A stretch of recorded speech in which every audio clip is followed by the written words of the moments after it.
Good morning. So let's talk about love. That's the title of the talk this morning. It's very interesting to think about why we even have to talk about love. We should just be loving people. And yet, it's just not there in the hearts of so many. Causes can be divorce, betrayal, rejection. So many situations can occur in our life that begin to narrow and ultimately or eventually decay the beauty of the heart. And you can see this particularly in elderly people. They're grumpy. It's hard to get them to smile. Their focus is on their poor health. They don't have a sense of future. So we still must continue to talk about love until we can finally get it. So love is a challenge for all of us, from one degree or one level to another. And that's the way it's supposed to be. And I believe that because all of the great teachers now, when they've come and when they came back in the day of Buddha and Zoroaster and Christ and the many others, their message was not go to college, build your intellect. It was not that. It was love. So every stream of teaching that we study and try to understand and assimilate, the core always is love. So we have to learn more about it. So I'm going to give us the 101 of love this morning. Even the worst landscape of human darkness and difficulty, we're going to find beacons of love. They're there. We need to find them. Beacons of love, beacons of light. They are not necessarily stereotyped by a particularly powerful or holy person who possesses grandiose strategies for changing the world. They're going to be simple. And this is what I have found. The more simple the individual, the more profound they are with their loving nature. They're very beautiful people. They most often radiate from what we would call the ordinary person. An ordinary person who has gone through the trials and tribulations of life, where they've encountered tragedy and injustice and terror, and these situations have transformed them. We have one of the best examples in front of us, which is President Biden. He has gone through such tragedy. And so he's not a let's pretend guy. Let's pretend love. Let's pretend this. Let's pretend this. In my opinion, anyway, he is a very reasoning, sound, loving man. So he can give us examples of what true love is because love transformed him. There's no greater power than the power of love. Isn't that interesting? And yet society would not, in their actions, prove that. They would say money is where you're going to find power. And this money will transform society. But it hasn't. When you look at the Rockefellers, they certainly didn't change society. We look at Microsoft. They may have changed technology, but they haven't changed our heart. These companies.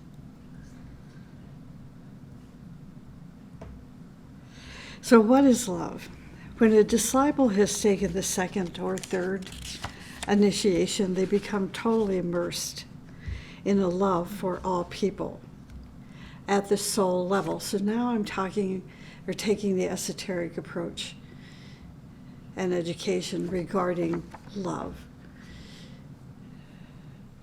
Second or third initiation, this is when the consciousness, the soul of an individual has undergone such transformational situations from one incarnation to another, to another, to another, that what's happening is a refining process. The soul is gradually awakening to the light of God, to the light of all of these great ones that came from the other worlds, walked on the planet and said, be love, be love. So those that have taken the second or third initiation of consciousness eventually have become immersed in a love for all people at the soul level. Their consciousness is aligned with the initiator of all disciples, Christ. Christ is the head of the hierarchy. Christ becomes the disciples' Lord and teacher. The disciple at this point stands for what? The principles of hierarchy. And is broad, this disciple is broad in their acceptance. Listen to this, of the essential truth of all religions and spiritual philosophies. This is why a disciple is not a religionist. See, and unfortunately, that term disciple was promulgated through the Christian religion. And so, where Christians really love the word disciple, others don't understand it. If you're a disciple, but you're not necessarily from the Christian religion, right? So we've got to switch gears a little bit and try to understand that what a disciple is. So maybe we can erase the word and just show and demonstrate discipleship without calling a person a disciple. It's by their actions that we recognize that they are the followers of the great ones, that they're traveling on this path, this journey of theirs is the same journey that was traveled by these great beings of light that came from the other worlds with the message of love. A sage, in speaking about love, says that it is pure seeing and pure reasoning. Those are two really important words to understand the action of love coming from a disciple. That they are pure reasoning, pure seeing in their life. It's who they are. They don't Typically, such people are not in front of society. It's like they're, this sounds crazy, they're herding society, herding. So they're in the back, just pushing us forward so gently. And then there are a few who are in the front and have prepared themselves over lifetimes, over incarnations, and have been sent as a messenger to receive the attacks, the arrows.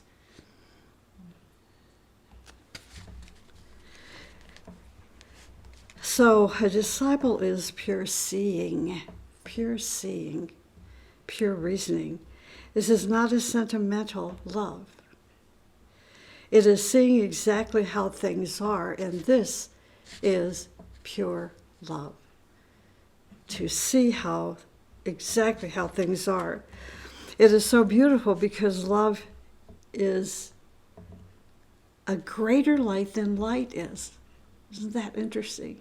And if you know the history behind this, and I'm not going to have time today to talk about it, but you will, just think about it, contemplate. What does it mean that love is a greater light than light is? When you really love somebody, not because of how the person looks, or because of the amount of money they have, or because of their positions of power, you place your love for that person in a most sacred realm of existence. That's why today for us older folks, it's not so easy to get past all the tattoos and the piercings and the weird haircuts and, to see, truly see. But you can do it if you can put all the paraphernalia and the distractions aside. You're finally there. Then you'll have hope for the future with these kids.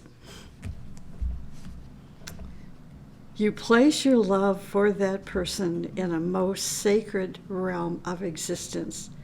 It becomes an eternal love. A soul-to-soul love. That's what's important. When you meet someone for the first time and they seem like an old friend, that's eternal love. You know it's soul to soul. You're going to act in the most harmless way possible, loving that person's soul and being honest with their personality. This is the task of a teacher, the task of a leader, to love the soul and be honest with their personality. This is what causes a spiritual leader to have nerves of steel. It is their high level of love, their ability to see the essence of their co-worker that gives them such a high love for that person. If you love somebody at the highest level of love, you will know that person at the level of the soul. The more concrete-minded individual may say, well, give me some examples. How can I do this? How can I know a person at the level of the soul? Probably the best answer is purity of consciousness, that you're not racist, you're not bigoted, you're not a person of prejudice, and that you've erased all the tattoos and piercings and everything from your eyes, so to speak, your psychic eyes. And you can see the core despite the cloudy mess that they walk in. You can see it, you can feel it, you understand it. And your consciousness has refined itself over the many lifetimes where now there's no obstruction in your communication from soul to soul. In other words, their glamours and illusions will not obscure your consciousness, your understanding of who they really are. You're going to know why they are behaving this way, why they are doing this and that, why they are hurting their co-workers, their wife and family, or why they are hurting their teachers. Love is the greatest light. This is love, the love of the advancing consciousness. A disciple is not a religious figure. This is well known in the esoteric community. But it's okay to think that they're religious, unless that okay of thinking they're religious separates you.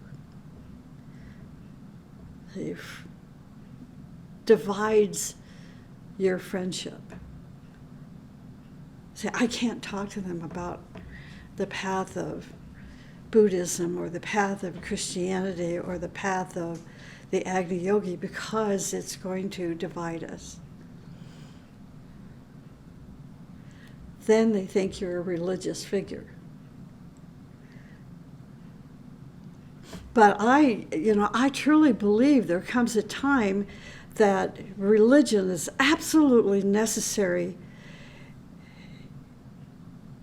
in the nature of a human being to help them refine their life, refine their behaviors, give them a sense of rules and regulations to follow.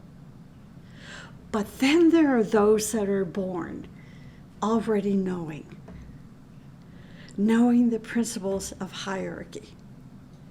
And so if you're born into a very religious family, that child is going to be suffocated and begin to question and eventually come into their own remembered awareness. So a disciple is not a religious figure, but a hero to humanity. This is important. A disciple is not a religious person, not a representative of a religion, but of life itself. See, that to me is so beautiful. They are representative of life. The teaching is life. It's not a religion. Don't try to make the teaching into a religion, because then you limit it. A disciple can be a man or a woman who carries the torch of love into their family, into their group, into their community, into their nation, and of course humanity.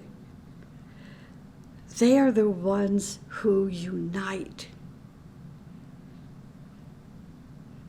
Most ordinary men and women do not have such a high level of love in their consciousness, but it is a goal of their soul. The goal of their soul. The great ones of the teaching have instructed us about the lotus. The lotus for you can be a symbol, or if you have the eyes to see, the recognition, the beauty of seeing this silvery lotus is just so magnificent.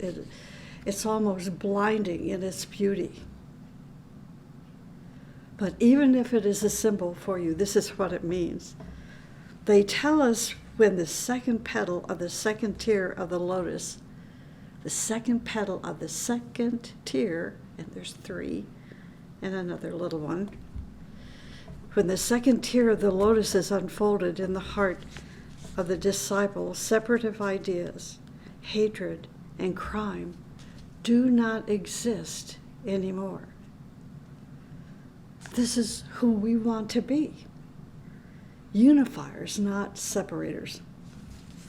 What does exist is a tremendous amount of love and compassion in those whose second petal of the second tier, which is a love petal, it's called, is a person that has a tremendous amount of love and compassion. Such a person is striving toward unity, striving to unify, to synthesize things, instead of separating, instead of dividing and creating cleavages. Leaders of spiritual groups especially must be careful of those whose heart nature has not yet reached this level of unfoldment. At the first level of spirituality, you're going to find the fanatic, the separatist, that acts in the name of his God, his path, his religion, his family, and so forth. But that's the first level of spirituality. God help us. It's very difficult to be around a fanatic when you're not.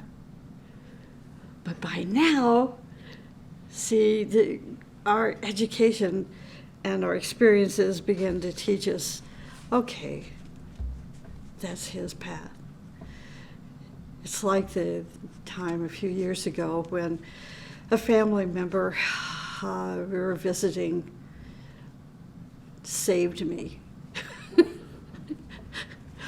My husband was over here conversing with her husband, the wife took me into their home, into the special room, locked the door, opened up the Bible with the red letters, made me read it out loud, and then said, I'm going to save you.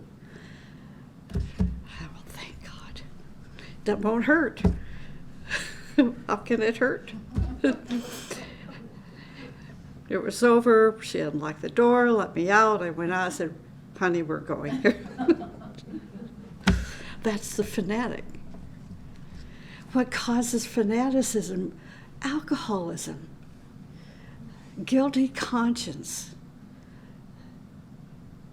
being born again in some cases, makes a person fanatic. And then they think the rest of us are sinners that also need to be saved. But I'm saved, so I have no worries. They are do-gooders and so forth. When an aspirant comes into a discipleship group, their soul is yearning to move from the first to the second stage of unfoldment. The second stage is where they strive to such a level of love that they become initiated into the mysteries of Christ, or the mysteries of Buddha, whichever you're more comfortable with. Taking the second initiation, where the person has a momentary contact with this great light. This is why, for me, when people say, well, I'm part of the ashram of this master or the ashram of that master, they are all one. It doesn't make any difference. They're all one. Just match their light, their life, their love. It's okay. Don't let words separate you. It is at this point, in this minute, they understand what inclusive love is. And they become broad in their acceptance of the essential truth now. They become broad in their consciousness, where they accept the essential truth of all religions and spiritual philosophies.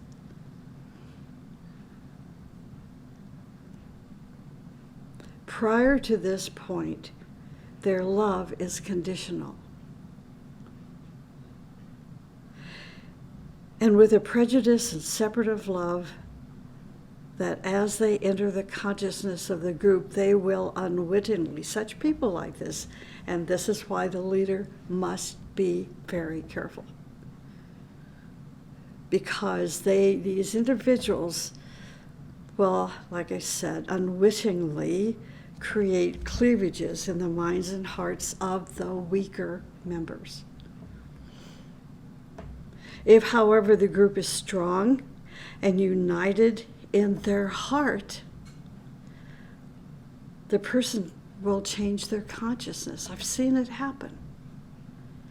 And elevate their level of love from that of conditional to unconditional, from religious to spiritual, cultivating the ability of pure love. You can trust that person in your life. So you see, separative ideas, hatred and crime, do not exist in the heart of the one who has pure love for human beings. Instead of separating and dividing and creating cleavages, the person becomes a messenger of unity and synthesis. Sometimes a member of a spiritual group becomes so separative, creating cleavages in their co-workers' understanding and behaving in harmful ways, that the leader of the group, if there is no other option, will ask them to leave. Why is this? Is this love? Is this unity? Well, let's not be stupid. You know, if you cannot, if the group cannot, if the teaching cannot help that the separative thinking of an individual to develop and unfold the petals of their heart, and they are going to do damage to the environment of that group, they're better off leaving. It's like many years ago in Sarasota, where the headquarters group was at the time. There was a woman that, gosh, she was so obnoxious when she came to class. She would be challenging. And everything that I said, which of course is a reflection of the teaching. She was so obnoxious, and finally I asked her to stay after class, and I said, "Why are you here?" Where we lived in Sarasota, there were hundreds of groups. Why come to this one when you are so antagonistic to everything that is being taught? And I said, "So I'm inviting you to leave with love." Well, she came back.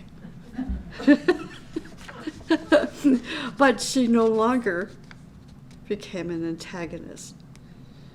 She never changed her consciousness, really, and gave me more grief later on down the road. But she was invited to leave, and something inside of her said, "No, I'm going to stay." And as long as she was no longer obnoxious and divisive, she was welcome to stay. But why ask them to leave? It is to protect the individual from, listen to this, it's so important, to protect that person from incurring further karma, and to protect the integrity of the group and the teaching. I have seen situations where a couple marries, and soon one or the other spouse creates cleavages between their spouse and the rest of the family. We've all seen this. This is quite common. And why is it? This is an individual whose heart has not yet unfolded the petal of compassion and love. I've seen many families destroyed or broken because of these behaviors. The couple falls in love. The family supports the couple and tries to make their lives together easier.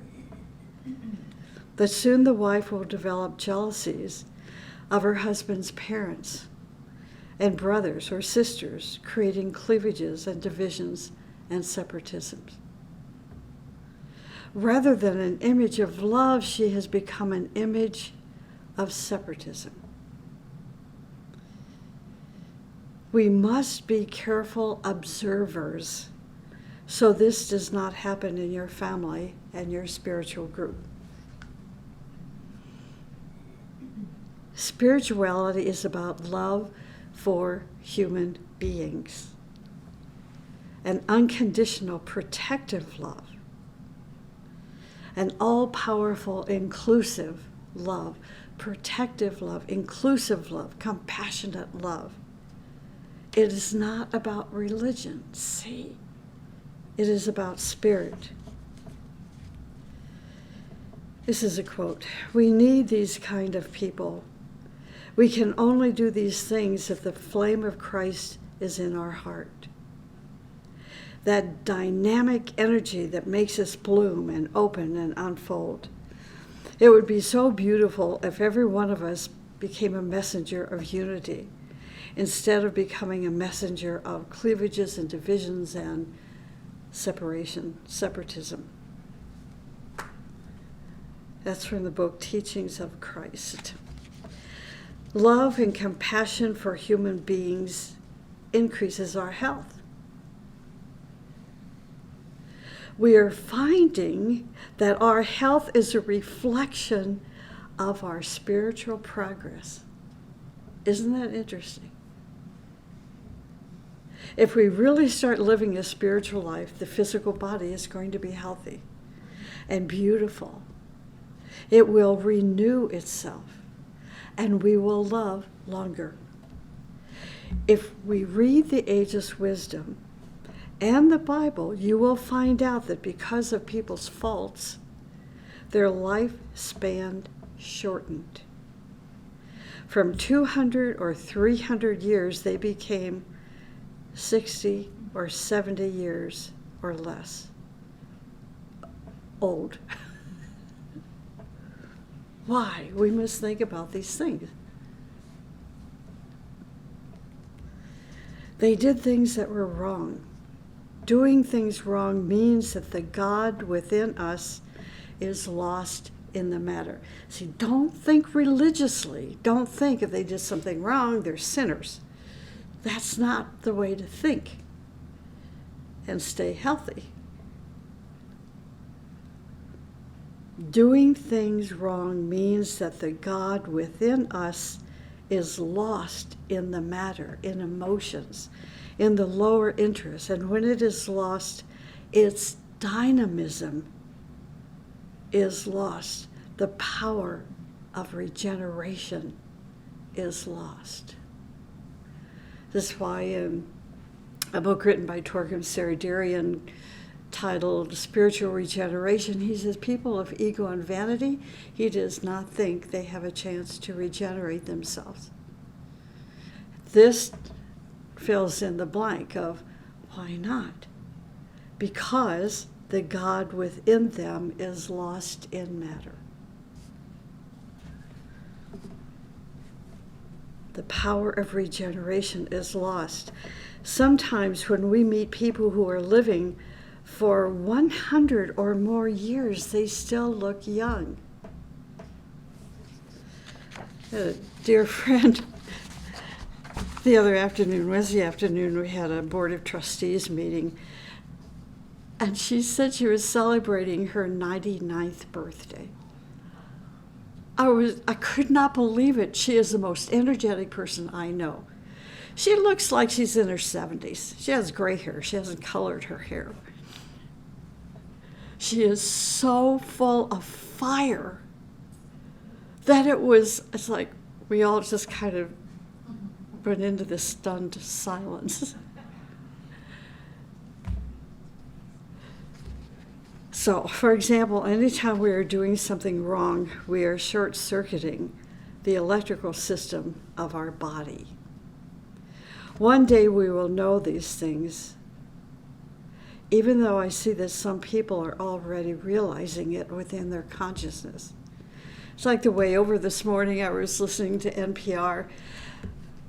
Some biased thinking individual, I don't know who the individual was, and I wouldn't say the name anyway because they're representative of many other kinds of thinking people who think homeopathy is crazy, that it's the result of seances and psychism and strangeness. Oh my God.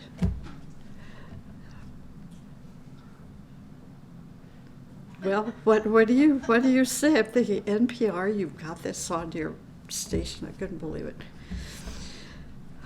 So don't empower someone like that. Learn about homeopathy. Try it out yourself. And if it works, then you know it's a medical remedy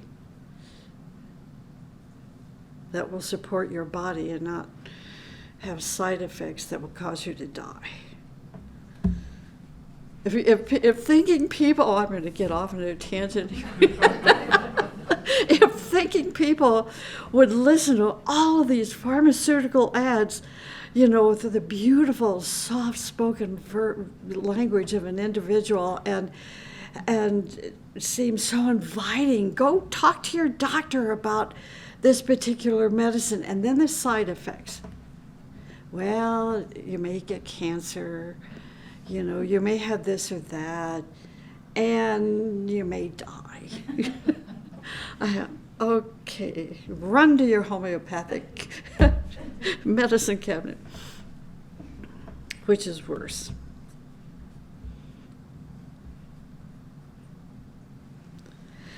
You will recognize that as you are thinking hateful or ugly thoughts about another person, separate of thoughts about your close friend, you're going to later feel uncomfortable. As these thoughts begin to accumulate in your body, they can make you ill.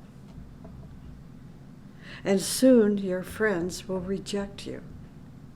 Even though you will outwardly perhaps deny these things, inwardly recognize them. There was a great disciple named Damodar. When he was preparing for initiation and masterhood, one of the great ones told him that the first and last principle for discipleship and initiation was to develop a kind of love within himself for all humanity. Damodar tried to expand his love for humanity. When he expanded his love for humanity, the great ones proposed that he work to expand this love for all nature. Until we totally love, we cannot enter the hierarchy. Yesterday, I had a wonderful opportunity to present a paper to the Corona Mundi conference. It was about beauty and nature. And I thought, I'm not really a planetary kind of gal, meaning I love the planet, but I don't go out there holding a sign. And so I delved into the teaching, the Agni Yoga teaching. It's loaded with information about how to protect the planet through beauty. So I had a great time, putting this paper. I had 5 days to put this paper together and to present it to individuals who didn't speak English.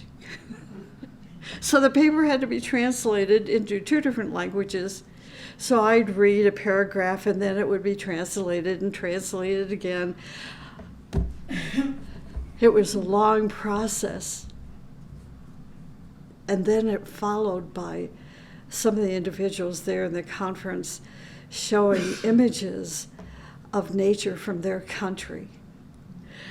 It was really amazing, and one of what I enjoyed is that when I was in Brazil a few years ago, I went down to the Iguazu Falls, and more beautiful than Niagara Falls, more powerful, more vast. So I showed a couple of those pictures, and so did this other person. So we're thinking alike. It was so cool. Anyway, Damodar became a very advanced disciple. He was one of the great followers of Blavatsky at that time. He was called to the Himalayas, and they took him to Shambhala, the abode of light. MM says in his writings, only love can enter our abode. It must be a love for all human beings. If there is still hatred, separatism, or feelings of revenge towards certain nations or individuals in your mind, you will not be able to enter the hierarchy, this great abode of light and love. Students, leaders of humanity, those who are working for the hierarchy, must understand that the hierarchy is not a church. It is not a mystical body of men and women. It is not. The hierarchy is the center of inspiration on the globe. We must be aware and take part in politics as disciples with a love for one humanity. This will make the hierarchy happy. A disciple is a person who is awake as much as possible. It is impossible to be awake in every situation and at every moment, but we must be awakened. We increase our love for all humanity in practical ways. One of the understandings in discipleship is to strengthen the hands of all those who are working for truth and beauty. We must support them no matter their race, religion, group that they belong to. If they are doing a really beautiful humanitarian service, we must help such groups with our prayers, our thoughts, our visualizations, encouraging letters, and support. Discipleship is the ability to function in any field of human endeavor, to bring these three factors into that particular field: light, love, and harmony. Light, love, and harmony. This means acting with cooperation and purity. We must participate in world affairs in committees, in groups, organizing anything that benefits humanity. For example, you might be in politics, in education, in the media, or in other fields. You must participate, I hate to say this word, religiously after talking about it. We know, let's say, we must participate with dedication, okay? Commitment, economically and scientifically in all of these areas, so that the decision that our family, group, or community takes are based on the principles of hierarchy, on discipleship vision, and not on the common knowledge of the people. This is how hierarchy's love can work through us. The great masters are called masters of love and wisdom. Love is the essence of harmony. Increase the love in your life and you will see that miraculously your illnesses and disharmonies will disappear from your life. A teacher said that one day he wanted to create some music, but that it was not coming out the way that he wanted it to. Suddenly he said, "Let me think about love." Then he forgave and blessed all those he really didn't like. It's sort of like our meditation this morning, right? He created the great love and forgiveness in his heart, and suddenly something clicked inside of him, and he could create his music. Love integrated him and created harmony in him. Love heals not only ourselves, but our friends as well. Love brings right human relations and goodwill. Hate someone, and you will see how they increase their own ill will and plans to harm you. And let me close with this. Gandhi said, if he had any message for the world, he was asked, if he had any message for the world, what message would he say? He said, my life is my message. How simple can you be in response? What great wisdom. He said, my life is my message. What message does your life give? What qualities of your being do you bring into the difficult situations of your life? Without words, in what way do we touch our friends and family and community? What is the spirit we touch them with? And how will they remember us? Where do we live and embody our greatest wisdom, love, and values? And where do we not do so? If we were to live our life with true wakefulness and love, how might we live? So let's talk about love. Talk. Thank you for being here. Thank you for listening.